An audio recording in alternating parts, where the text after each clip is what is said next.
Hello, everybody. I know we have a really global audience here with us today. So good morning, good afternoon, or good evening, wherever you are joining us from. And welcome to this webinar. The topic for today is how can AI help public authorities save money and deliver better outcomes? I'm Siobhan Bonita. I'm a former UK civil servant, and I'm delighted to be chairing this webinar on behalf of Global Government FinTech. That's the sister publication to Global Government Forum, which serves civil servants all around the world, and also in partnership with our knowledge partners today, SAS and Intel.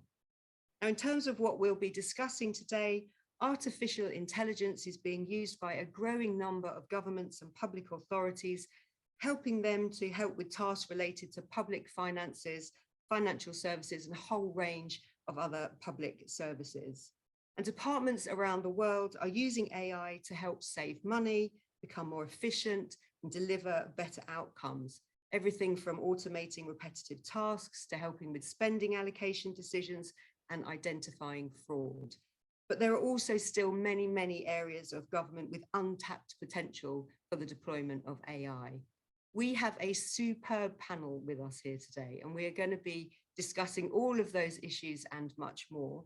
I'm going to introduce the panel in a moment, and you'll hear some opening remarks from each of our panelists. But this is also an opportunity today for all of you in our audience to really pick the brains of our panel. So wherever on your device you find it, there should be a Q&A function. At any point from now on, please use that Q&A function to send in your questions, and we'll try and get through as many of those questions as we can before the end of the webinar. Without further ado, let me introduce our great panel. So first we'll hear from Stella Solar. Stella is the director at the National Artificial Intelligence Centre in Australia. Over the past 15 years, Stella has cultivated expertise in capturing new revenue opportunities presented by emerging technologies, particularly through business model transformation. She was previously Global Director of AI Solutions, Sales and Strategy at Microsoft. Then we head over to the European Commission, where we'll hear from Peter Kerstens, who is advisor on technological innovation, digital transformation, and cybersecurity at the European Commission's Financial Services Department. Peter has led work on the Commission's FinTech Action Plan and Digital Finance Strategy, and co-chaired the European Commission's FinTech Task Force. Before joining the Commission, Peter advised major financial service companies on EU policy and regulatory affairs. Then we'll hear from Dr. Joe Castle, who is advisor for strategic relationships and open source technologies at our knowledge partner SAS, where he assists US public sector agencies with understanding, including many other things, data analytics, artificial intelligence, machine learning, cloud-based environments, and open source software. He has served over 20 years in the US federal government, leading numerous technology and transformation initiatives. Then we'll hear from Steve Keller, who is Acting Director of Data Strategy at the Bureau of the Fiscal Service in the United States Department of the Treasury. Steve oversees and provides leadership on a broad range of research projects and assists the Chief Data Officer in building scientific and technical capabilities within the Bureau. Previously, he worked as a statistician in the US Census Bureau and as a data scientist at the General Services Administration. And then last, but by no means least, we head over to the UK, where we'll hear from Sam Canicott, who is Deputy Director of Projects at the Centre for Data Ethics and Innovation at the Department of Digital Culture, Media and Sport. In this role, he leads the Centre's collaborative work with other organisations, supporting them to develop and deploy data-driven technology responsibly. His project portfolio includes work with police forces, the Ministry of Defence, local authorities, and the Department for Education. And before joining the Centre, Sam worked in the New Zealand Civil Service, where he led public engagement programme exploring citizens' views about how data should be used and shared. So I'm sure you will agree, as I said, we've got a really stellar panel. Please do use today as an opportunity to put your questions to the panel and fire in any of the questions that you've got using that Q&A function. But Stella, now I'm coming over to you for your opening remarks. Hello, everyone. It's really great to be here, and I'm joining you from Australia. It's almost 1 a.m. And so this is just how passionate I am about AI and ensuring that we are experiencing the positive outcomes that AI can contribute to our society. So I lead the National AI Center that is hosted by the CSIRO. And CSIRO in Australia is Australia's national science agency. The National AI Center was funded by the federal government with the mission to accelerate positive AI adoption and innovation that benefits Australia's businesses and community. And so it's a really thrilling mission to help scale the positive outcomes and benefits of AI and what it can do for communities and business. That scale element is an incredibly powerful characteristic of AI. AI can deal with large volumes, variety, velocity of data at a scale that our minds can not comprehend. So it can deal with scale very well. It can also take action at scale. And for instance, during the last several years of the pandemic, we've seen some AI technologies that were able to reach out to communities, share the latest information, perform potentially some risk assessments. These kind of scale actions are the kind of benefits that AI can contribute. But because of these scale factors, it also becomes incredibly important to navigate the AI opportunity mindfully. We want to make sure that it is responsible, that it is inclusive, so that it can benefit everyone. And so diversity, empowerment, increasing participation in how AI is created and how it is adopted become imperative as this wave of AI accelerates. So the center for us, National AI Center, is fairly new. I just came into role in January and we've started really accelerating momentum. But the AI topic is not a new one. And so the very first action that we took was a national listening tour, where we were really listening to the experiences and expertise from business, from community, and the broader AI ecosystem.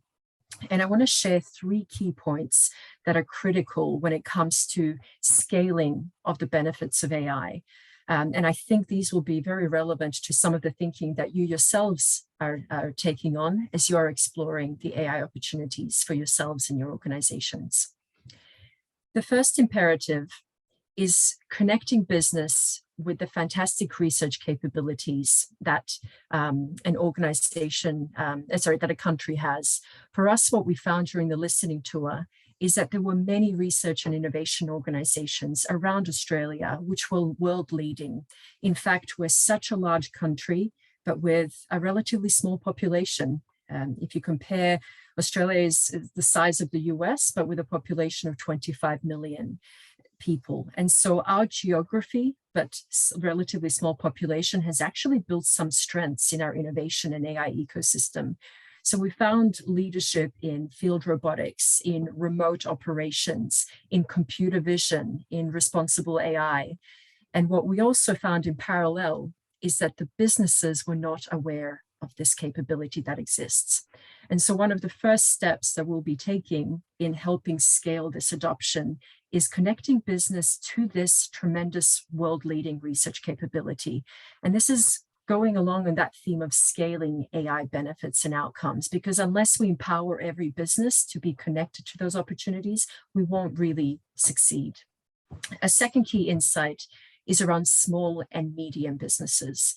Much of the guidance that exists today is really targeted at large enterprises to experience, create, and adopt AI. But small and medium business is really struggling in this area, which is ironic because AI really presents as a great equalizer opportunity because it can deal with scale and take action at scale, and it can really uplift the impact that small and medium businesses can have.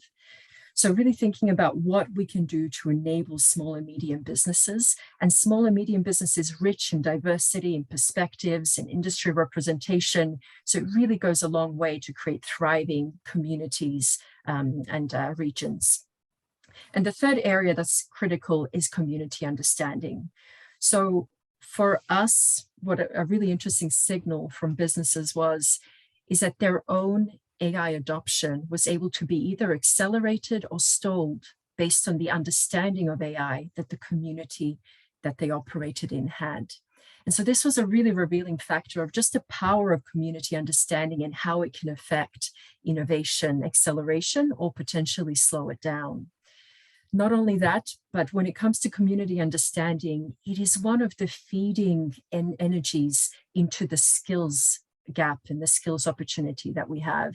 We know that many young people are getting advice from their parents about which careers to take on or which subjects to take up.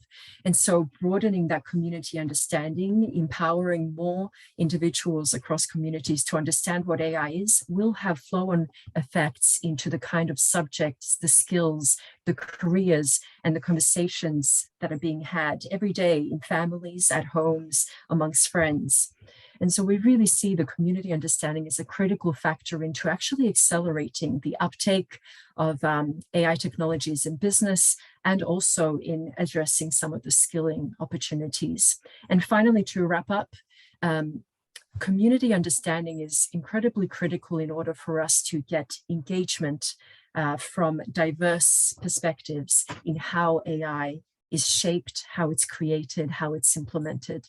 And unless we all have a base level of what AI can contribute, what it actually is, and being able to notice it around us, we just will not be activating our communities in the highest way possible. And always we want to aim for shaping the future in a way that we can do better than what we may have done in the past. And that involves increasing participation and understanding. Thank you so much, Stella. A really interesting way to kick off, because I think you have a really interesting perspective in that you've kind of been tasked on behalf of government to have this kind of positive rollout of AI across businesses and across communities. And some of those things that you mentioned there, I think will resonate with the audience and resonate with our other speakers in terms of the potential benefits because of the scale that AI can work on, but also the potential risks and therefore the importance of rolling this out mindfully, responsibly, community engagement. And I think that last thing you said there about having to have kind of just a foundation, a base level of understanding, I think really important for trust as well, if governments want to do more of this, both across communities, but also across the public services themselves. So that real key importance of bringing everybody on board. Thank you so much, Stella. What a brilliant way to kick off. And Peter, I'm coming over to you. I know you're going to give us a very different perspective, I think, from where you sit in the European Commission. Indeed. Well, potentially different, but also very similar, because also I, like Stella, am what I would almost call an unapologetic fan of AI and machine learning. And that may come as some surprise to for many people who are listening to a financial policymaker, financial regulator, that I am so pro-technology. Now, discussions of artificial intelligence often bring up connotations of Orwellian nature, dystopian futures, Frankenstein-like creatures. And that is really a challenge for the positive adoption and the fair use of artificial intelligence, because people are apprehensive about it. And they're apprehensive about it because they assign all kinds of qualities to AI that may or may not be justified. If you look at artificial intelligence, it has a big problem, and that's its name, because artificial intelligence is neither artificial nor is it particularly intelligent. At least not if you think about it in a way as humans are intelligent. Artificial intelligence isn't human intelligence. Really, a better way to think about artificial intelligence and machine learning is self-learning data processing, or high capacity data processing and data analytics, and the application of mathematical and statistical methodologies on data. But that is, of course, not a very appealing name, but that really is what it is. But the self-learning element or the self-empowering element is very important in artificial intelligence, because, and you have to look at it by comparison to traditional data processing. So in traditional data processing, you basically apply a computer program or an algorithm to a limited data set. And so you have a number of input factors. You know what the program or the algorithm does, so the outputs are relatively predictable, or if you take the outputs, you can understand how the computer got to that result, because you say, well, this is the output. What was the algorithm like? What were the inputs so I understand how this conclusion was reached? Typically, in artificial intelligence and machine learning, the applications start with very large and very diverse data sets, which may or may not be very structured. And through the application of mathematical and statistical tools, algorithms and patterns are discovered. So you don't apply them to it, they actually are derived from it, and that then leads to further predictions or conclusions. So, and this is incredibly, incredibly powerful. But ultimately, it is just a technology. It's a mathematical and statistical approach to data, but it's also technology.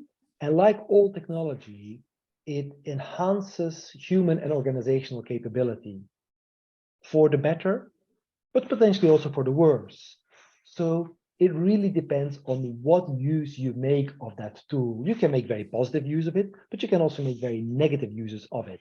And that's why governance of your artificial intelligence and machine learning and potentially rules and ethics are important.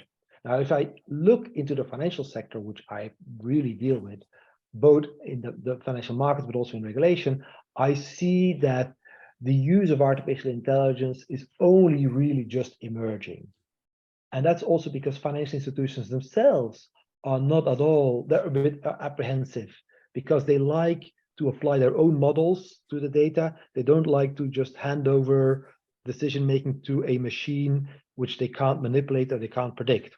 But we do see it emerging in the various parts of the financial services value chain, be it from marketing and customer acquisition, so just segmenting customer groups, finding preferences, but then also customer onboarding and risk assessments. So increasingly we speak to chat boxes, that's one which are actually artificial intelligence driven, customer support and help desks. So fairly mundane tasks which can be greatly assisted by these artificial intelligence based applications. But also further down the value chain, fraud and security monitoring, transaction monitoring is possible. And we even see that financial institutions are starting to experiment with what we call value at risk and capital requirement monitoring. So a financial institution always has to measure what its risk is. And against that, it needs to hold capital. And how you make these calculations, you can do that based on traditional models, and these models are, you can play around with them, or you can say, no, we're just going to put lots of data, related and unrelated data into it, and see what the system tells us. But this is very unpredictable, but it's actually also is very powerful. And then finally, regulatory compliance and reporting. So it offers a lot of potential in the financial sector, but also for the public sector, for the regulators. The financial sector is a highly regulated sector, and banks, insurance companies, securities companies have all kinds of obligations. And the supervisors conduct fraud monitoring, they conduct market surveillance, market assessments, see whether the markets are operating fairly and orderly. They do this at a micro level, so a firm by firm basis or a sector by sector basis, for example, for an exchange, but also at a macro level to see whether there is no risk concentration building up. Financial entities, especially after the financial crisis, where there was a lot of regulation coming onto the financial sector, they have to submit vast amounts of data and reports. And it's simply impossible for a regulator to process all of this information. It goes beyond human capability, or you have to put lots and lots of people onto it to process just the incoming information. And even then, humans are not very good at analyzing all of this data or finding certain things in it. Second is law enforcement. There are millions, well, actually trillions of dollars or pounds or euros moving through the financial system at various channels at every given moment. Monitoring all of this for fraud, sanctions evasion, money laundering requires very powerful systems. But this is also risky because it comes very close to mass surveillance. So if you apply artificial intelligence or machine learning engines onto all of these flows, you really get into this dystopian future of big brothers watching, and they're checking everything to see what people are up to. And certain societies are more tolerant of this than others. There are a number of countries who don't like big brother watching too much. And then finally, I would say understanding macroeconomic developments.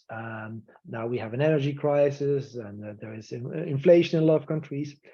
And typically, macroeconomic policy assessment is very politically driven. It depends on where you sit in the economic theory and economic philosophy. And this blurs the objectivity of the assessment. Artificial intelligence assessment is much more independent because it just looks at the data without any preconceived notions and draws conclusions, including conclusions which may not necessarily be very desirable. To conclude, I'd say it's very powerful. It's very early days for artificial intelligence, but what people are most afraid of is, and what they mention most to us, is that they don't understand how the engine thinks, how the artificial intelligence engine thinks. So explainability of these systems is important, or more important, having clear guidance or rules of the road as to what these systems are optimized for, what you can make an artificial intelligence engine to do. And of course, we should focus on productive, useful applications and not the nefarious ones. Thank you very much. Thanks so much, Peter. A really nice way, I think, to follow on from what Stella said, because you echoed some of what she was saying about this can be used for positive outcomes. It could also potentially be used for negative purposes. So the real importance of getting the governance right, the rules right, the ethics, really, really important. Really interesting then when you take it down to financial services and kind of just looking at that one kind of area alone, how many benefits there are for the services themselves, but also for the public sector that needs to be monitoring, needs to be checking compliance. But very interesting what you say there about getting that balance right between what's reasonable in terms of looking at the compliance, but what might tip over into more of a big brother surveillance. And I think we might get some questions on that from the audience as well. And finally, again, what Stella and you have both said there, the need for more transparency and greater understanding about what this technology is, what it's doing, what it's capable of, and how it's applied. Thank you so much, Peter. Joe, I'm coming over to you. Great, thank you. Yeah, I think Peter set me up nicely. We have a lot of familiar themes as I think we're seeing, we'll see throughout and in some of the discussion. So I'm going to do a little bit of history, and then I'm going to go into a couple of examples. I call myself a pracademic, which is a practitioner who was once an academic. So basically in the first half of the 20th century, science fiction familiarized the world with the concept of artificially intelligent robots. Consequently, we had a generation of scientists, mathematicians, and philosophers with the concept of artificial intelligence culturally assimilated in their minds. And Oren Etzioni, distinguished professor and researcher of AI, says that artificial intelligence has two meanings, as you can see on the slide here. So basically, AI refers to the fundamental quest to build human intelligence into computers. That's sort of that Orwellian idea. We're not there, and I'll talk about that in a second, obviously. But the second, where we really focus most of our attention today, is harnessing the ability to model massive amounts of data. And organizational AI efforts began with data centricity tied to narrow AI, so applications such as chatbots, as Peter mentioned, and have quickly moved to deep learning AI, so using an entire platform of tools for increased computational power, or with increased computational power, and building iterative predictive models. So we can go to slide 2. Unfortunately, there are some tasks that humans are good at doing, and or ultimately that humans are good at doing, and others that machines are good at doing. So you can see these here, and there's a little bit of overlap between these two entities. With machines, AI expands the scope, scale, and speed of inferences and actions beyond anything a single human could achieve. However, humans solve problems, not machines. Machines can surface the information needed to solve problems and then be programmed to address the problem in an automated way, based on human solution provided for the problem. So if we go to slide 3. With AI inventions and integrations in the public sector with law enforcement, financial institutions, healthcare, and the like, organizations in all sectors are focusing more on AI ethics and responsible innovation. We've heard a little bit about that. I'm sure we'll go into it a lot more, especially with keywords of transparency and trust. And we at SAS call it responsible innovation. It goes beyond just AI in and of itself. Since this talk is focused on fintech, I'm gonna dive into a couple of examples real quick of some organizations and some technology that we've used and assisted with. So we can go to the next slide. And so the first one is Italy's Ministry of Economy and Finance, so the MEF, used analytics to calculate risk on financial guarantees. So this provided up-to-date reporting for improved systematic liquidity and risk management. Basically, during COVID, the economy was faltering in Italy and elsewhere. And the MEF adopted, or basically putting critical measures the MEF adopted was the extension of state guarantees. So basically, the MEF will guarantee that debt to a lender would be paid even if the borrower was unable to repay their debt for any reason. So the agency developed risk models to monitor borrower and government exposures, insolvency risks, and related enforcement risks. And there were 162.9 billion euros in loans from small businesses, and the MEF was able to guarantee 96.5 billion euros of small business debt, so about 60%. The second example I have off the bat is Belgium's Federal Public Service Finance, who historically and currently uses analytics and AI to predict the impact of new tax rules. Personal tax is a complex issue, as I'm sure we're all aware. In Belgium, there is a combination of 65,000 business rules, leading to 2,700 different results in personal taxes. So quite complex there. FPS Finance can conduct what-if policy scenarios effects on 7.5 million citizens, so the whole country. Belgium's approximate tax revenue is 6.7 billion euros, and policy change calculations are completed within 7 euros. So in closing, the public sector is nascent, as Peter said, with specific AI projects, and the most recent focus for public entities has been on AI research and governance, leading to better understanding of AI technology itself and responsible innovation. Public sector AI maturation allows for improved service, reduced costs, trusted outcomes for sure. And I look forward to discussing how AI allows public authorities to save money and deliver better outcomes with more examples. Thank you. Brilliant. Thanks so much, Joe. I love the way that you describe yourself as a pracademic. I've not heard that before. I really like that.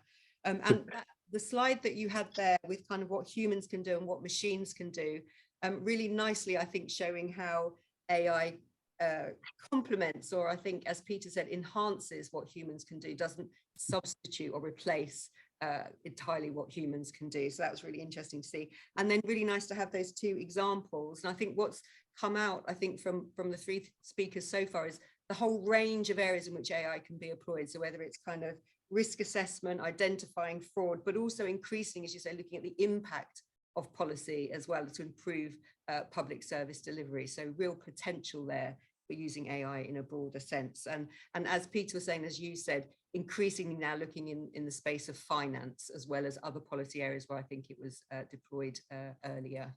Thank you so much, Joe. Steve, we're coming over to you. Thank you.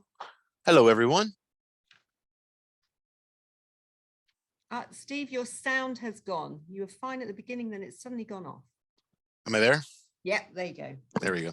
Sorry about that, everyone.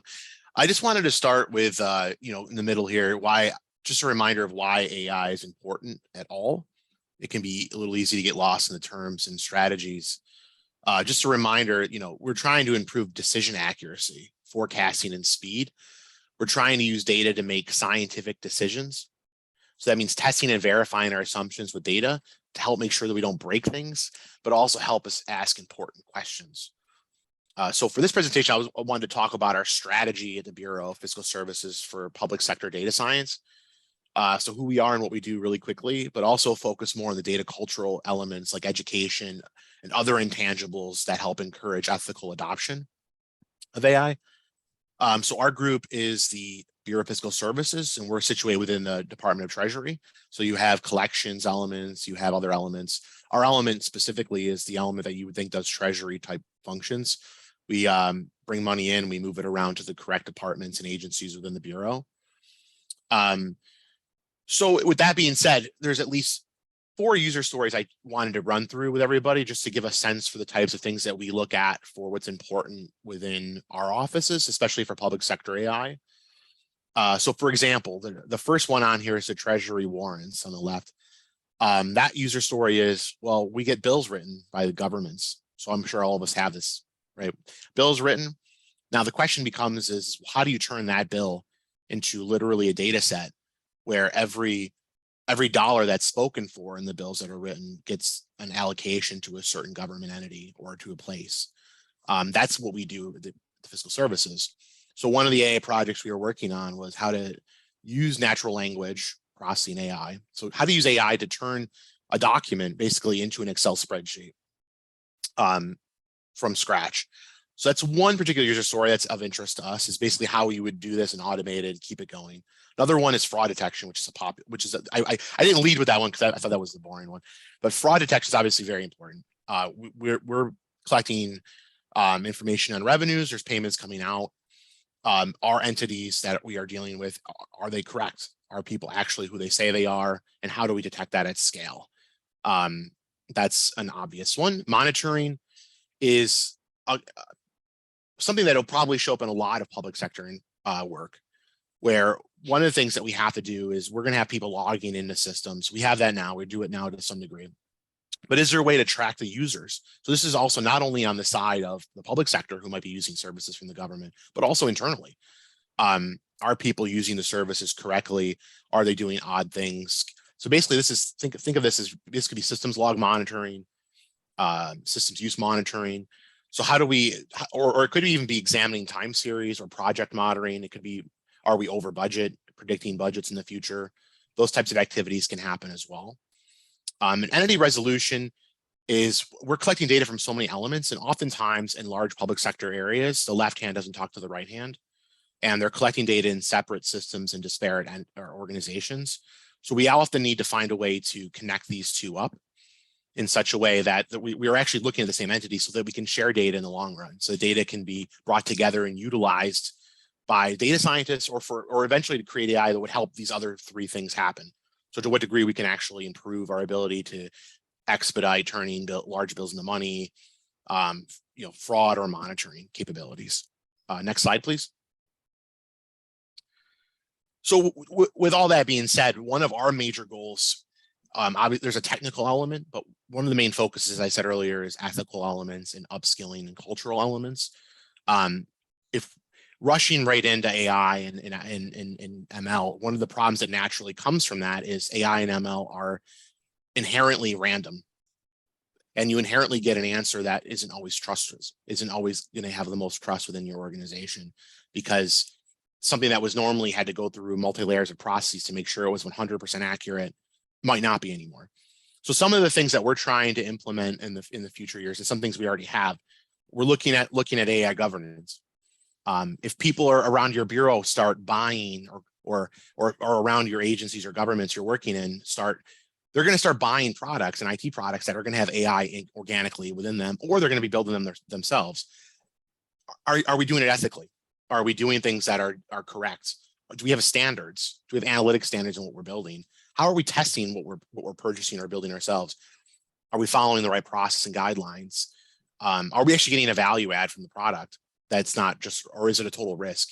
How when you as a technology expert are actually acting as a trusted advisor, you have a lot of, when you're working in IT and technology, you're often going to be come to by a lot of folks and individuals. And that kind of puts you in a natural state of leadership, especially because a lot of people don't understand this stuff. So giving people the best advice and making sure that you're facilitating adoption, this is actually a very core element. And it actually goes hand in hand with things like governance and upskilling and education efforts as well. Improving analytics. This stuff, the only thing that's true in our field is things have changed dramatically. If you took the last class you took in data science was 3 years ago, it's already dated. Things in this field are dramatically improving. So that means we have to constantly stay ahead and be looking at what the best approaches are, and also at advanced solutions. And last but not least, next slide. This is kind of how we view our building an ecosystem. This is generalizable. This is kind of how we're approaching building some sort of a data ecosystem within the Bureau right now. So we're looking at the construction of a data university and the communities of practice, both for data engineering and for data science, like AI type work. We're looking at collecting and trying to understand, using those communities, by the way, helping develop a use case compendium for capability skill gaps, and also developing basic playbooks that explain how to do things where you are and what the best practices are for ethics and for project management of data science as well. Because that's going to be who we have the most of in the public sector, is mostly we're going to have a lot of program managers and product owners and acquisition. And you will have engineers too, depends on where you work, but we try to put the best word out. So how should you operate with open source, for example, would be an example, like what you might want to put a memo out on. So looking forward to talking more about it. If this resonates with anybody, I'm hoping we get some questions in. I'd be curious to hear how other people are handling the analytics center of excellence ecosystem that we're trying to create, but that'll be where I'll put it off for now. Hopefully we hear some questions. Brilliant. Thanks, Steve. Yeah, we have got some questions coming in already. So just a reminder, as we go into our final speaker, do keep those questions coming in, but it's great to see some coming in already. But thanks so much, Steve. Really good to just kind of step back a little bit at the beginning, remind us of the why, what are the benefits, why are we actually doing this? Why do we think it's a good idea to be using some of these new technologies? Very interesting, your 4 things that you set out, including that kind of the Treasury warrants, just whole moving from bills to delivery and how AI can be used there. And also what you said at the end about entity resolution and maybe AI bridging some of those silos that we see and bringing some of the kind of different data elements together. And then you've reiterated as well, I think something that's coming through strongly, the importance of ethics and standards, really important for trust, and definitely something we'll come back to in the questions, that need for upskilling and how do you actually do that at scale and at the pace that is required across the public sector. So loads of great stuff in there. Thanks so much, Steve. And then, as I said, last but not least, Sam, we're coming across to you. Yeah, hello there. Really good to be here today. So my name is Sam Cannicott. I'm Deputy Director at the UK Centre for Data Ethics and Innovation.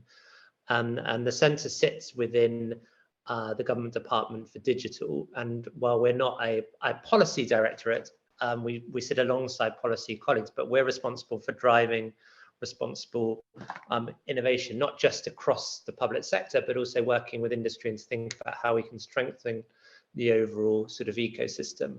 And we were established about 3 years ago, and I lead a team of experts. So we're all civil servants, but from a variety of backgrounds. So we've got sort of technical expertise as well as policy expertise. And we're also, quite unusually, we have our own sort of board of independent advisors that we can draw on, say people from industry, academia, civil society, that we bring into our work. And as I said, while we don't sort of make policy, our role is more to collaborate and work directly with other teams who are seeking to use data and data-driven technology like AI and enable them to do so in a way that is responsible and ultimately successful. And a big focus of our work is on trust and trustworthiness. I guess our sort of take is that trustworthiness is particularly important because it's relatively easy to sort of do something in a way that might secure trust, particularly if you're in government, because ultimately you can, if you're particularly evil, you can just lie to people. But obviously that's not the way we want it to be. We want to think about what does a trustworthy system look like? So what are the elements of a system where citizens and other users of technology would be right to have sort of confidence in it? So a huge focus of our work is around supporting teams to think about overall governance approaches. So how do they develop and deploy technology in a way that's responsible? How do they have mechanisms for identifying and then addressing some of the ethical questions that these technologies raise? And we sort of, as I said, we work across different sectors, and the idea of doing that is that we can draw insights from one area and think about how we apply them elsewhere. So we've recently finished a major piece of work with the UK's Ministry of Defence, where we looked at what the responsible use of AI in defence might look like, and we developed a framework which now underpins the UK's defence AI strategy. And in that, we sort of we engage widely, both internationally, but also spoke to sort of military personnel as well as citizens, again, academia, and think about how do we think about the context in which AI is deployed in defence and what does responsible use look like within that context. We also work with police forces that are often on the front line of thinking about how they not only use these technologies themselves, but also understand how the technologies could be used irresponsibly. So we've worked with a number of police forces to think about how they develop governance structures to enable them to make decisions about how to use and deploy different technologies. We're in the middle of a piece of work with our Department of Education and local authorities, where lots of local authorities at the moment are considering how they might use data analytics in children's social care. So a really sensitive, often controversial area, but also where data can help inform decision making. So we are producing guidance, sort of working with local authorities and the department in government to think about what guidance can we provide to local authorities to help them think these questions through. And it's not our role in the centre to sort of tick a box and say, yes, this is ethical. What we do instead is produce guidance and work with teams to help them think through these questions themselves. But ultimately, as we all know, I think that the questions here are complex. And actually, while lots of teams might seek an easy answer and just be told, yes, what you're doing is fine, it's often more complicated than that, particularly when we look at how you develop a system, then deploy it and continue to monitor and evaluate and then reflect on that. So we support teams to think about the whole sort of life cycle process. And then alongside those sort of collaborative pieces of work that I just actually, we do have 3 specific programs which I think relate to some of the areas that were covered just now. One of our major programs, which links very much with what Steve was just saying, is around AI assurance and the role in this space of thinking about what does an assurance ecosystem look like when it comes to AI. So thinking about and learning from the role of assurance in other areas like financial audit or cybersecurity, and beginning to think alongside regulation, what is the role of assurance, both in providing confidence in the system, but also enabling sort of areas, both in the public sector and the private sector, that might be unsure about using AI because frankly they don't trust that it will do what the providers say it will do. So we're thinking about the role of AI in driving responsible adoption of assurance, and within that we're looking at the role of our standards, so technical standards that might sort of measure whether a system is fair or biased, but also standards around sort of setting governance and management practices in the use of AI as well. And then alongside standards, we're also looking at the role of other sort of assurance tools that might include things like impact assessments, so risk assessments that might be undertaken before a technology is deployed, or yeah, as I said, sort of impact assessments, thinking about what is the impact on particular technologies on, for example, certain groups of people.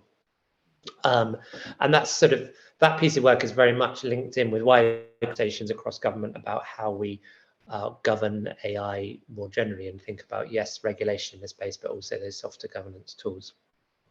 We have a second program which is around responsible data access. So I guess that's key when you're thinking about how do you develop new AI tools, how do you get access to the data in a way that's responsible. We have a big program of work there focused on privacy enhancing technology, so not totally perhaps relevant to this conversation, but it's sort of an underlying, has an underlying role in how we actually use these tools, or how we get producing the tools we want. And then the third area, which I think is relevant, is with a big focus on transparency.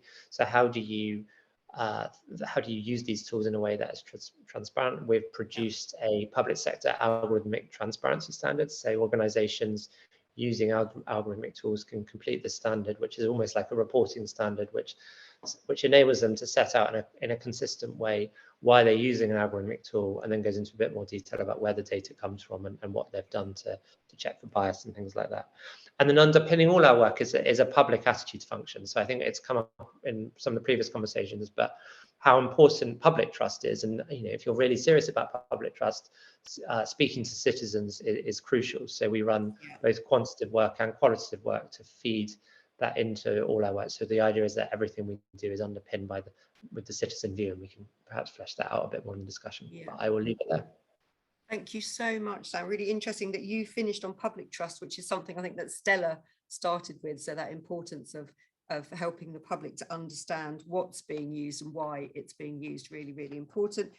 Fascinating to hear the breadth of the organizations that you work with, so kind of central government, local government, but also frontline services like the police, and as you said, some potentially very sensitive areas there. So really important to get the kind of how the AI is being deployed, make sure it's being used in a fair and responsible way, but that you are there to help those people think through the ethics of what they're doing, not tell them the way to do it. Thank you so much, Sam. So brilliant presentations from everybody there. And actually, Sam, I wanted to use something that you said in your presentation to kick off the first round of questions, because actually we've had so many questions coming in from the audience. I'm going to go straight to audience questions.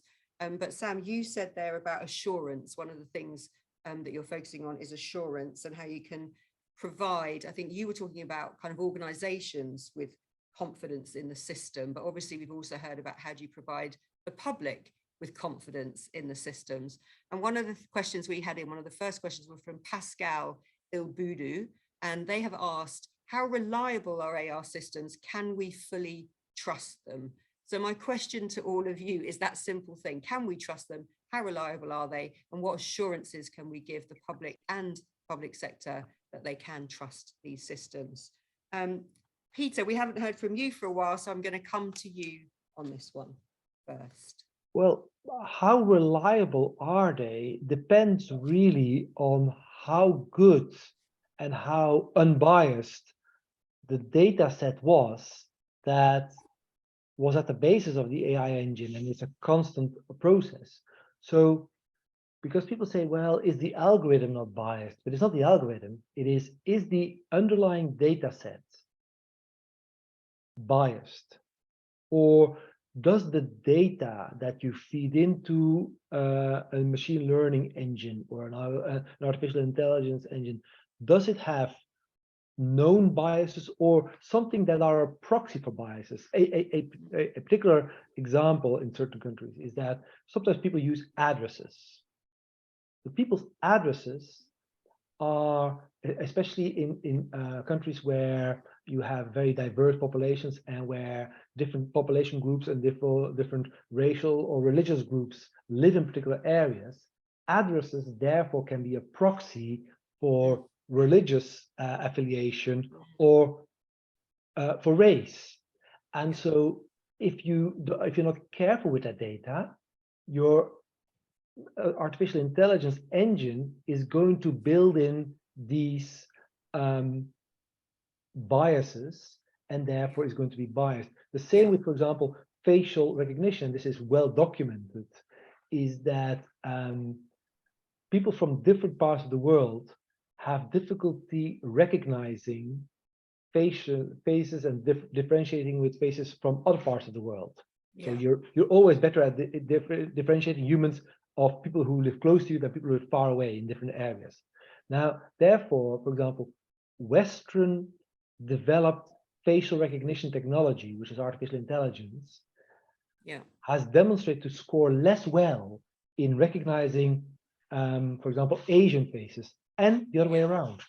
So it's how reliable is it? It's as good as the underlying data is. So bad data in, you're going to get bad outcomes out. Joe, you're nodding to that. Did you want to follow up on this question of how reliable are these systems? I saw Stella as well, so hopefully we can get to her too. But yeah, I just definitely echo that a little bit. Like I want to go to tool development for a second. So definitely bias in the data, how the data is collected. What does that say? As you feed that to the model, and then how do you optimize that data over time, right? Like how do you make that better to get the bias out of it? I was going to say real fast with the tools, it's do you have tools that also account for that bias as you're getting the data? So we call it responsible innovation, because it's not just about bias within AI, it's bias in the data. So how do we innovate across the whole analytics lifecycle is what we call it, right? Like how do you innovate across all of that to then be responsible every part of that lifecycle to get to the end result?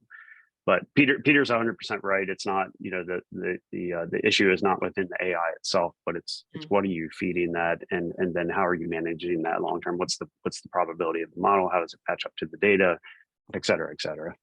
Thanks, Joe. Stella, did you want to come in on the question of reliability and trust? I wanted to add one more dimension to it. We spoke about data biases. There are also substantial gaps in data, which I'll refer to as data deserts. And it's actually been impressive to see some of the grassroots efforts across communities to gather data sets to increase representation and diversity in the data. In our state of Queensland, for instance, the Logan community came together and underwent a data transformation, looking at what data was available to help shape and steer the kind of investments and initiative in that community. Similarly, in the our state of New South Wales, the Hunter region found that there was a gap in elderly health data, and so they came together and generated those data sets. And I think we want to be really mindful that there are biases in the underlying data that there is. There are also large data deserts that we are actively needing to partner, collaborate, and deliberately fill to inform the models and reduce those biases. Yeah.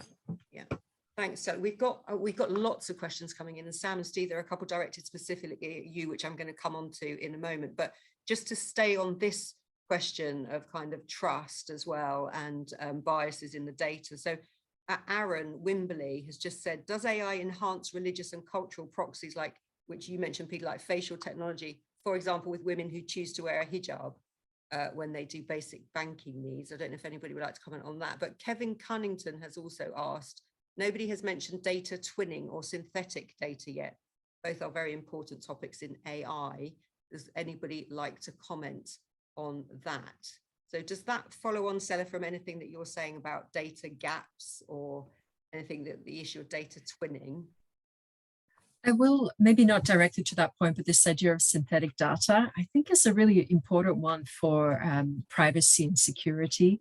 So when it comes to being responsible in how we're using that data, we also want to be reducing the risks of that data being re-identified or personally identifiable information being made available. And so it's fascinating to see some of the tool sets that are already starting to become available, which are creating either some static data that can be inserted into models and break that personally identifiable chain, or synthetic data that can help again protect that data so it's not re-identifiable while also increasing the robust volume. So I think that's a fascinating area of where synthetic data is being used. Did anybody else want to come in on synthetic data or data twinning that Kevin has mentioned, Kevin Cunnington, or anybody want to pick up the question on the facial recognition? Anything more on that? No. Peter, did you want to come in? Well, data twinning is, of course, the way I understand it, is a way to enrich your data. So Stella already talked about data deserts. So sometimes one way of enriching data is by combining different either related or unrelated data sets to actually make up for certain gaps. And that can be powerful, but it also can reinforce certain biases in there. So it's not necessarily so that twin data is better, especially if you combine two, I would say, suspicious data sets. You can actually twin the suspicion, double the suspicion. Right. Okay. Thanks. I'd jump in real quick. Yeah, sure, Steve. So for public sector use, for data augmentation purposes, synthetic data is huge for publications. Right now, IRS publishes their the Internal Revenue Service in the US. They publish micro record files that are made synthetically for researchers' use. Yeah. That could also be a way to if we need a way to get public information out with the same caveats that Peter just said, hopefully the statisticians working on it are recognizing those biases and trying to address them. Yeah. But it can be very helpful in creating synthetic data. It can also be useful to what we use it for is usually for a form of data augmentation. And if you're looking for a boost, this is technical side stuff, but if you're looking for another type of boost for using synthetic data, you can also look at using transfer learning, which is, I think, not talked about enough in public sector data science. Right. Thanks, Steve. Joe, did you want to come in? I saw you coming in on that. Yes. Well, not so much the data, but the comment about facial recognition. Yeah. So, historically, there's been issues skin tone, right? Skin tones, you can't recognize it. So you're yeah, let's get your back. Oh, I'm sorry. I think over time, what you get is more, more patterns, right? More data input over time, right? And this is the iPhone with masks for COVID-19, right? Yeah. Put a mask on, wouldn't recognize your face. Put a pair of sunglasses on, doesn't recognize your face. You need enough data points, enough patterns, enough, data into the model that then it would. So maybe, hopefully, over time, it gets better, right? You optimize on the data, you optimize the model. Thanks, Joe. Okay, Steve, we've got a couple of questions in for you. One is specifically for you. Ian Hall, who is the editor of Global Government FinTech, has asked if you could just expand on the data university plan. Sounds interesting, because I think very much that education piece, everybody has said how important that is.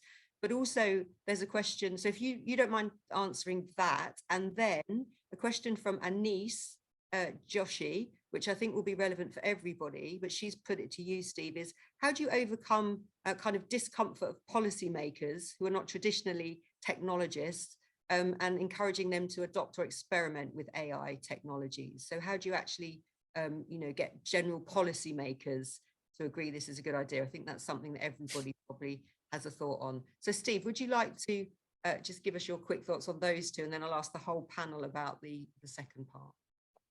Yeah, so the first one, so for our data university, we're kind of setting it up in layers. We kind of think of it as a cultural ecosystem. So the first thing we set up was a community of practice, where we know that there's penny packeted data scientists throughout every organization or throughout every government. So we just set up a venue where everyone can come together and present their work to start off with. And that's the way it still is today. We ended up focusing more on education elements. So what we did was we stood up the data university, which we did that through testing. We started off by running fiscal service data challenges. So we would do small challenges, bring everyone together, and we would ask people to test out education platforms. So with that, we were able to identify that, and we kind of took it from the perspective. One of the things that gets people confused, I found, with data universities is they're often trying to fit every workforce bucket. What we did is we just took it 101, 102, 103. At beginner, intermediate, advanced, for maybe data engineers and data and more like mathematical data scientists. So we're in the middle right now of fully launching the university this fall. But the beauty of this is that once you get people in the university, you can ask questions like, well, what data problems do you have? What gaps do you have? Yeah. So that information then becomes information that you can use for your governance, your AI governance. Yeah. How do you actually build capability gaps and start assessing them? So instead of rushing in and collecting every user story, have that community that's constantly showing up, have them teach the teachers, that's kind of what we're focused on. It's almost setting up almost like, I guess, like a student government or something like an actual place that would last for a while. The second question is harder. I'm not sure we're completely there yet. I just remind people all the time that what we're really talking about here is scientific decision making. Yeah. People have been doing this for 150 years. We're trying to use data to answer questions. We're trying to use data to help figure out the questions that we should be asking. That's all. And that's where I start. And we always go back to that. If you're not testing, you're not doing it right. You should be testing and experimenting constantly in everything you do, including things like setting up a data university. That's kind of how we've approached it, but I'll pass it on to the rest of the group. Well, Sam, I want to come to you then on this question of how do you encourage policymakers who maybe don't understand so much the technology? How do you encourage them to adopt this and experiment with this? Do you get resistance in the work that you do, or is it more that people are coming to you asking for help? Yeah, I think there's probably two areas. There's a push to use these technologies because they can be seen as a way to save money. And then there is also, on the other side, and there is nervousness because some have seen where things have gone wrong and they don't want to be to blame. So I guess what we try and focus on is that, as it does go back to the governance, so giving decision makers the tools they need to be confident that something can be developed and deployed safely. And I think this links to what Steve said about experimentation as well, like recognizing that this stuff needs to be tested. So how do you do that in a way that is responsible? And that does come back to having sort of really clear accountability and decision-making frameworks to sort of walk through the ethical challenges that might come up and how you might address them. And then I do think there is this piece around bringing in the public attitudes and the public voice here, because there are, so for example, some of the polling we did fairly recently suggested that around half of people don't think that the data government collects from them is used for their benefit. So there's quite a sort of trust gap there, and sort of, and that is up for sort of, I think, decision makers to sort of start demonstrating that they are able to use data in a way that benefits people's lives. So I think that's the other area of this, is like using technologies that people then can say, yeah, you know, that's helping improve my life, rather than doing things that sort of make their lives more difficult. And I think we need to get that balance right. Thanks, Sam. I mean, Stella, I'm going to come to you on this issue. So everything you do is about kind of removing that distrust, I guess. So, but do you also do that with policymakers as well as businesses and communities? So our core focus at the National AI Center is communities and business. And there are different departments, different divisions who are focused more on the government adoption of AI. Something that I found really interesting was the discussion around educating policymakers, which could also be akin to educating decision makers, business leaders. We're really talking about education, understanding of AI across all levels. And that is really critical, because often I've seen AI be implemented by and driven by someone who's very passionate, and it stays as this hobby experiment and project. And for it really to get the momentum across the organization and to be rolled out into full production with all the benefits that it can bring, you really need to bring the policy decision makers, the leaders along. So the entire organizational chain. And I find it fascinating that often AI is likened to electricity. And, you know, not all of us are electricians or electrical engineers, but we're not refusing to charge our phones. We're still using electricity. We're still using our laptops, computers, and the electricity that's powering it. We're still changing light bulbs. And so there is a role for everyone to play in this AI transformation. AI is not helping us do new things. It's helping us do the same things we're already doing, but differently. Steve mentioned earlier, you know, we've been doing science and data for a very long time. AI helps us do this at a much larger scale than what we could have ever done before with our hands alone. And so thinking about the skills and understanding opportunity potentially in different levels. I heard Steve mention the kind of level approach as well, but there's a base level understanding that all of us will want to know. Things like, what is AI, what kind of use cases and outcomes it can create.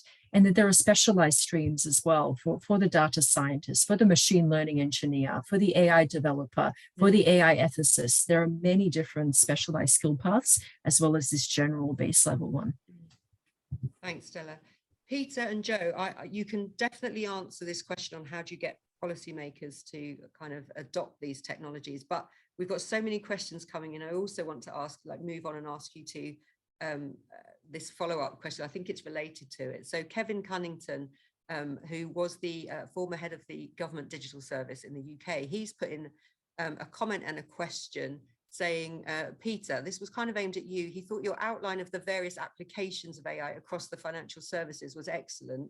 And his question is there a kind of taxonomy of the various areas where AI is being used in financial services? And then he's followed that up with, after Steve talked, are the US and the EU working together to develop kind of common standards and regulations to make it easier, more consistent on a global level for people to kind of comply with all of this?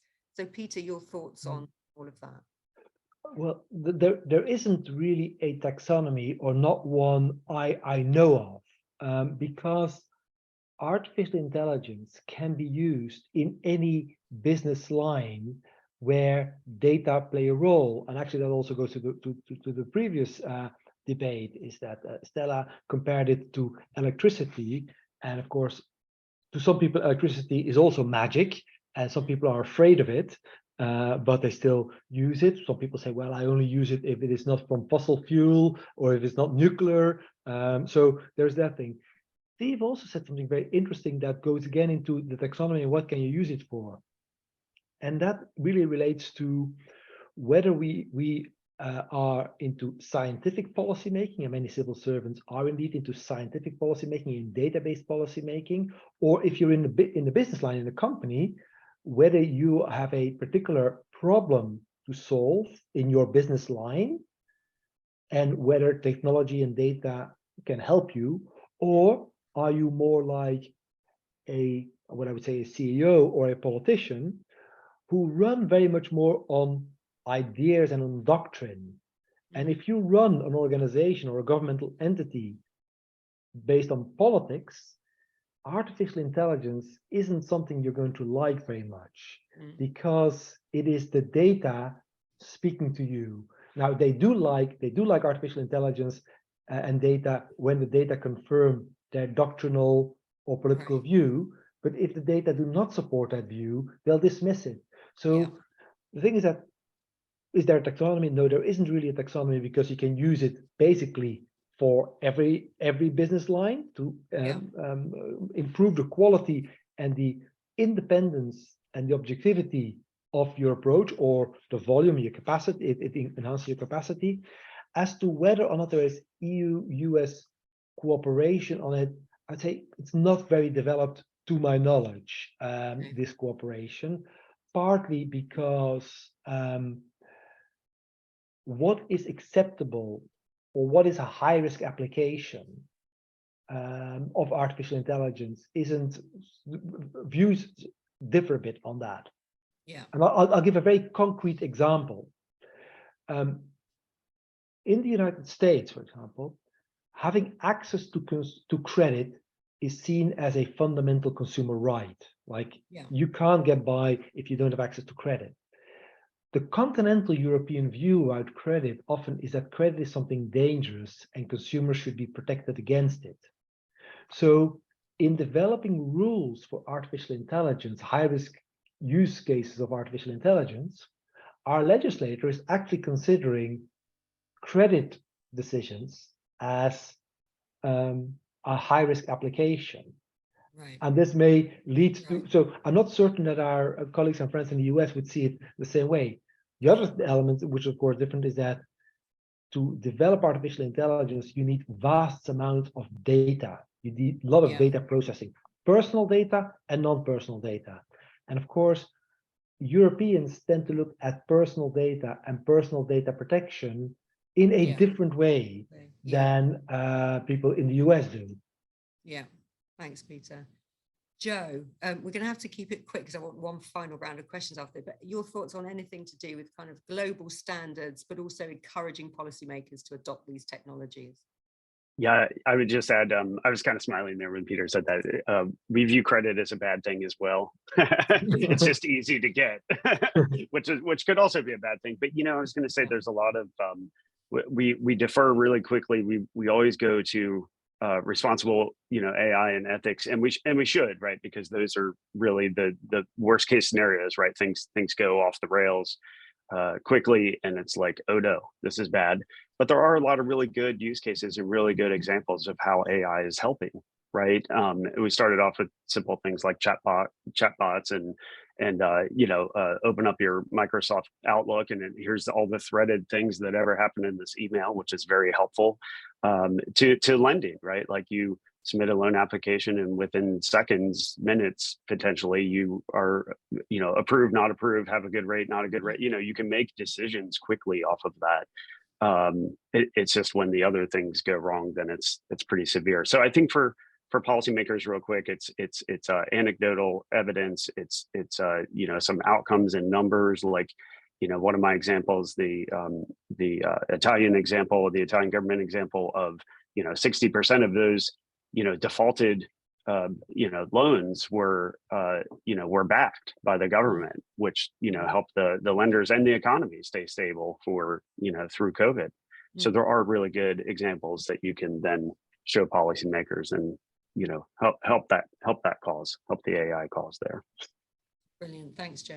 I can't believe how fast this conversation has gone and how many questions we've had coming in. So what I'm going to do, I'm going to put 2 questions for this final round, and you can choose, all of you, to answer one or both, but we'll have to keep them to kind of a minute each, if that's okay. So Sam, I'm going to start with you because this question was aimed at you, but I think it's relevant for everybody. So Anise has said, how are you approaching, because you mentioned this, how are you approaching issues arising from unconscious bias that can get built into these algorithms. So bias in the data that can affect policy. This has come up, obviously, other people have mentioned this, but especially because you mentioned sensitive work with things like the police force or child services. And Monique has kind of added to that and said, to what extent does gender biases, is that an issue in some of the data to, and does that make the kind of AI solutions less reliable? So that's one question I'm going to ask you. Well, how do you deal with the potential bias in the data?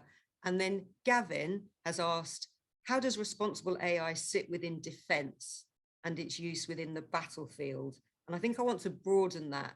So the second question, I think, is, do you think there are any policy areas where AI is not and never will be appropriate? So those two questions, how do you deal with bias in the data? And secondly, can you use AI in areas like defense, or are there some areas where you can't use it at all? Sam, I'm going to start with you first, one or both of those. Yeah, I guess on the bias question, and it links back to the earlier conversation, it's like understanding your data and where it's from and the limitations of it is really important. And one of the things we're looking at is, so that's sort of the guidance we work through with organizations, is helping them think about that.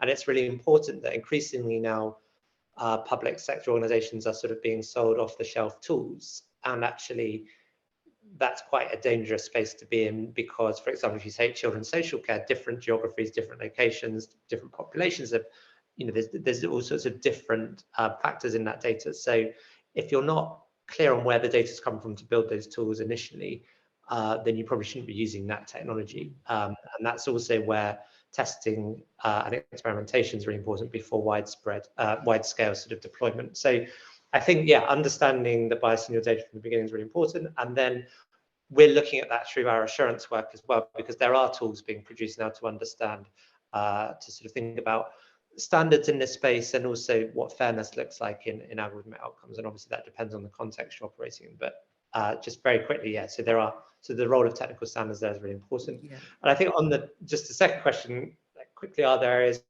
where technology shouldn't be used? I guess this is all about understanding the limitations of your technology. And it goes back to the reliability question as well. Like, are you confident deploying your system that it is being designed to operate for the purpose you're attempting to do it, is one question. And then there's also, again, public attitudes in this space is really important. So if you're unsure about whether it's acceptable to the public, you should ask them about it. Thanks, Sam. So in principle, no, but then you have to apply those kind of tests and criteria. Steve, your thoughts on one or both of these questions? Yeah, I think I would leave everyone off with three thoughts. One, on the idea of technical safety and reliability. So we have the functional reliability of something you're building. Everything you build, as we talked about earlier, you should be testing, but you should be thinking about the technical safety. So for example, a common AI would be the kind of AI that drives your car. They got to test to make sure it doesn't get in a car accident. Same with the one that flies your plane, which we've had for a long time. That would also be true in the battlefield. The technical safety, I know that sounds crazy. The technical safety of a weapon system matters to your non-enemy, I suppose. But the other thing I would say is recourse. You should be building recourse into any AI system you build. So what does that mean? If I build a system that detects fraud and flags somebody as a villain, and they're not, we need to give them an easy route to appeal that process. So when you have a system that provides blockages to somebody and it's a mistake, we need to have a good appeals process in place to adjudicate that. Think about it when you're online talking to a chatbot, I'm going crazy. That adjudication process for recourse should be built into your systems. So right there off the bat, technical safety and recourse, that'll help you a lot. And last but not least is to remember that even if you had data that wasn't biased going into your model, here's what AI does. AI has a feedback mechanism in it.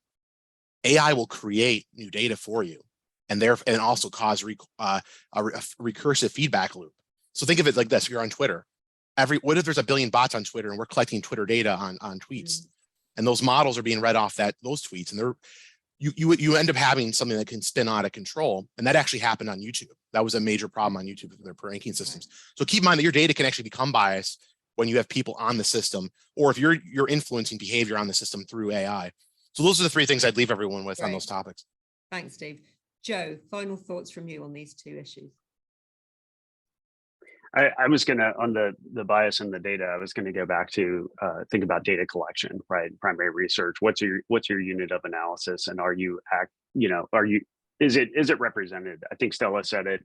Underrepresentation is an issue as much as overrepresentation of a certain group, right? Yeah. So are you accounting for that? And then the other part is, with that real quick, is within our tool set, we or within our organization, we have a smaller organization that is focused on responsible innovation, responsible AI, and we talk about this a lot. But we've also built in to our tool set features, if you will, that then accounts for that. So you load in a data set, you check for fairness, right? Click a button, see what happens. Now, like Steve was saying, obviously the data can change over time, so you have to continuously test that for sure. Yeah. Policy areas, I can't think of one. I'm going to take that question forward and ask others, because I showed that one slide. The next webinar. Yeah, I just can't. So Thanks, Jay. okay, awesome, thank you. Peter, I mean, you mentioned the importance of the quality of the data going in. So your thoughts on addressing potential bias and any areas where you think AI can't ever be used? Well, it's a question of being aware of it. Sometimes you have to be aware that there may be biases in it, but also you have to check the output. So don't take whatever comes out of the AI engine as being perfect. It's just there, and you have to see whether the results the system generate are unbiased results. So you have to study that data set as well and see, well, what are the implications? And this should be done before any system is set loose on in live production. And then it has to constantly be rechecked, because these systems evolve. As they get more data, they start, or they may gradually migrate outcomes. So you have to constantly check whether the outcomes it generates are bias-free, or if there is a bias, whether you cannot build in a correction to correct for that bias, because that's also possible. Also, tools, what they call narrating artificial intelligence. So as the artificial intelligence engine is developing, it's very hard for humans to understand, because they operate a bit like neural networks, how they operate. So you need to have like a machine next to it that narrates how the thing thinks. Right. So that goes more to explainability, but explainability is important also to address bias. Yeah.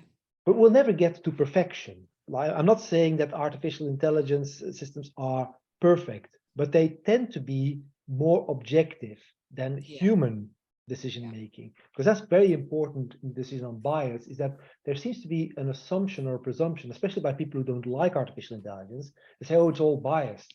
But how independent, how unbiased is human decision making? Yeah. And humans are very, very, very bad at being independent thinkers and decision makers.